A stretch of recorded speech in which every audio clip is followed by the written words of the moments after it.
আসসালামু আলাইকুম। Welcome to Anjuma's cooking diary. আশা করি আপনারা সবাই ভালো আছেন। আজকে আপনাদের সাথে শেয়ার করব খুব সহজে ঝটপট কিভাবে চিকেন ভেজিটেবল রোল তৈরি করা যায়। প্রথমে আমি নিয়ে নিব একটি মিক্সিং বোল, তার মধ্যে নিয়ে নিব একটি রুম টেম্পারেচারে থাকা ডিম। যদি ডিমটা ফ্রিজের হয় তাহলে আধ ঘন্টা আগে বের করে নর্মাল করে নিতে হবে। এখন একটা এগ বিটার দিয়ে আমি ডিমটাকে ভালোভাবে ফেটিয়ে নিব। এখন ডিমের কালার যখন চেঞ্জ হয়ে যাবে তখন বুঝতে পারবেন যে ডিমটা আপনার ফেটানো হয়ে গেছে। এবার এর মধ্যে দিয়ে দিব স্বাদ মতো লবণ আর 1.5 কাপ আটা। এখানে আমি মেজারমেন্ট কাপের 1.5 কাপ আটা নিয়েছি। আপনারা চাইলে ময়দা দিয়েও করে নিতে পারেন। এখন আটার মধ্যে অল্প অল্প করে পানি দিয়ে একটা পাতলা ব্যাটার তৈরি করে নিতে হবে। অবশ্যই নর্মাল পানি দিয়ে ব্যাটারটা করে নিতে হবে। এবার হ্যান্ড উইক্স দিয়ে ভালোভাবে ব্যাটারটাকে নেড়েচেড়ে ভালোভাবে মিশিয়ে নিব। ব্যাটারের ঘনত্বটা দেখলে বুঝতে পারবেন বেশি পাতলাও না আবার বেশি ঘনও না। এখন দিব 1 টেবিল চামচ লেবুর রস। ডিমের একটা কাঁচা গন্ধ আছে, এর জন্য লেবুর রসটা দেওয়া হয়েছে। আপনারা চাইলে স্কিপ করতে পারেন। এখন একটি প্যান নিয়ে নিব। প্যানটা গরম হয়ে গেলে এর মধ্যে তেল ব্রাশ করে নিব। এবার অল্প একটু ব্যাটার নিয়ে প্যানের মধ্যে দিয়ে দিব। এবার প্যানের হাতলটা ধরে ঘুরিয়ে ঘুরিয়ে একটা রুটির মতো তৈরি করে নিব। এই রুটিটা হতে বেশি সময় লাগে না, এটাকে রুটি বলাও চলে, আবার রোল বানানোর শিটও বলা চলে। এভাবে কয়েক সেকেন্ড পর পর উল্টে পাল্টে নিলে রুটিটা হয়ে যাবে। একইভাবে সবগুলো রুটি আমি বানিয়ে নিব। আপনাদের সুবিধার জন্য আমি আরেকবার দেখিয়ে দিলাম। এভাবে আপনারা ঘুরিয়ে ঘুরিয়ে বানিয়ে নেবেন। কয়েক সেকেন্ড পর আবার উল্টে পাল্টে দিলেই আপনার রুটি বা শিটটা তৈরি হয়ে যাবে। এভাবে সবগুলো রুটি তৈরি করে নিব। রুটিগুলো ঠান্ডা হতে থাক, এর মধ্যে আমি রোলের যে পুর সে পুরটা আমি বানিয়ে নিব। এখানে শীতকালীন সবজি গাজর 1 কাপ, পেঁয়াজ 1 কাপ আর বাঁধাকপি 1 কাপের চেয়ে একটু বেশি নিয়ে নিয়েছি। এরপর একটি কড়াই নিয়ে নেব, এর মধ্যে দিয়ে দিব সামান্য পরিমাণ সয়াবিন তেল। তেলটা গরম হয়ে গেলে এর মধ্যে দিয়ে দিব 1 টেবিল চামচ রসুন কুচি। রসুন কুচিটা একটু ভাজা হয়ে গেলে এর মধ্যে দিয়ে দিব 1 টেবিল চামচ চিলি ফ্লেক্স। চিলি ফ্লেক্সটা যখন ভাজা হবে তখন রসুন আর চিলি ফ্লেক্সের ঘ্রাণ খুব সুন্দর বের হবে। এখন এর মধ্যে দিয়ে দিব সকল সবজিগুলো একে একে করে আমি দিয়ে দিব। প্রথমে দিয়ে দিব পেঁয়াজ, তারপরে গাজর, তারপর দিয়ে দিব বাঁধাকপি।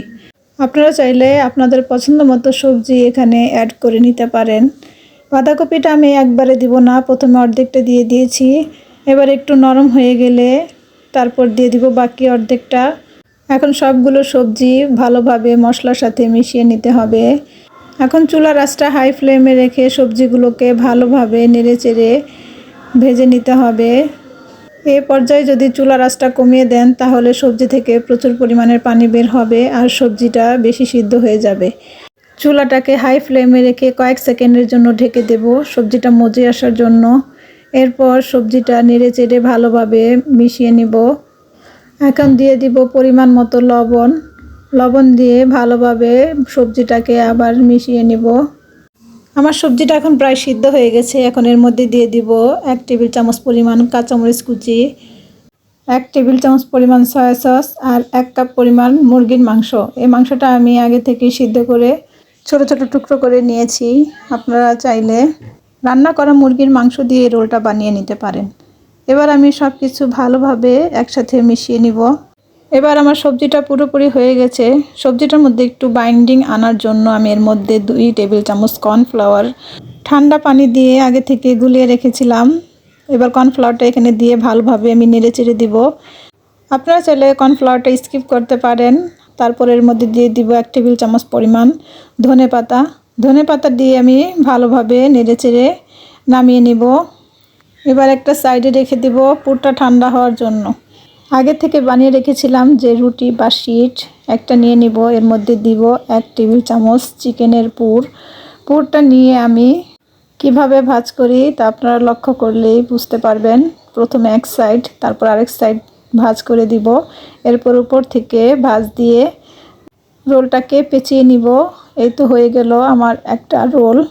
তারপর আপনাদের সুবিধার জন্য আমি আরেকটি রোল বানিয়ে দেখিয়ে দিচ্ছি। একইভাবে আপনারা মাংসের কিমা মাঝখানে দিয়ে 2 সাইড থেকে ভাঁজ দিয়ে এরপর উপর থেকে রোলটা পেঁচিয়ে নেবেন। আগে যে শীটের জন্য আমি ব্যাটারটা করেছিলাম সেই ব্যাটার থেকে 1 কাপ পরিমাণ ব্যাটার আমি আলাদা করে রেখেছিলাম। এরপর রোলগুলো সেই ব্যাটারের মধ্যে আমি ডিপ করে নেব, এতে রোলটা আর ছুটবে না। আপনারা চাইলে ডিমের মধ্যে রোলগুলো ডিপ করে নিতে পারেন।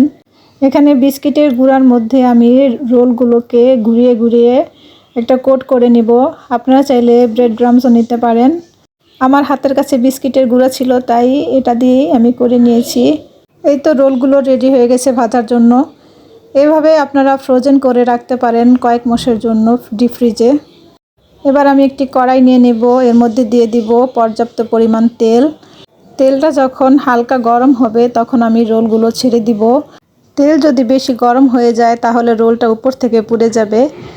অল্প আঁচে রোলগুলোকে ভালোভাবে নেড়ে চেড়ে উল্টে পাল্টে ভেজে নিতে হবে। শীতকালীন সবজি দিয়ে আপনি যদি এভাবে ঘরে রোল বানিয়ে নেন তাহলে বাচ্চারা খুব পছন্দ করে এই রোলটা খেতে। আমার বাচ্চারা তো অনেক পছন্দ করে এই রোলটা বানিয়ে দিলে। এই রোলটা বিকেলের নাস্তা অথবা বাচ্চাদের সকালের টিফিনে আপনি দিয়ে দিতে পারবেন। রোলটা দেখতে যেমন সুন্দর, খেতে খুব মজা হয়েছে। উপরের দিকটা হয়েছে ক্রিস্পি আর ভিতরের স্টাফিংটা খুব জুসি। আপনারা চাইলে অবশ্যই ঘরে একবার বানিয়ে নিতে পারেন। আজকে এই পর্যন্তই। ভালো থাকবেন সবাই। আল্লাহ হাফেজ।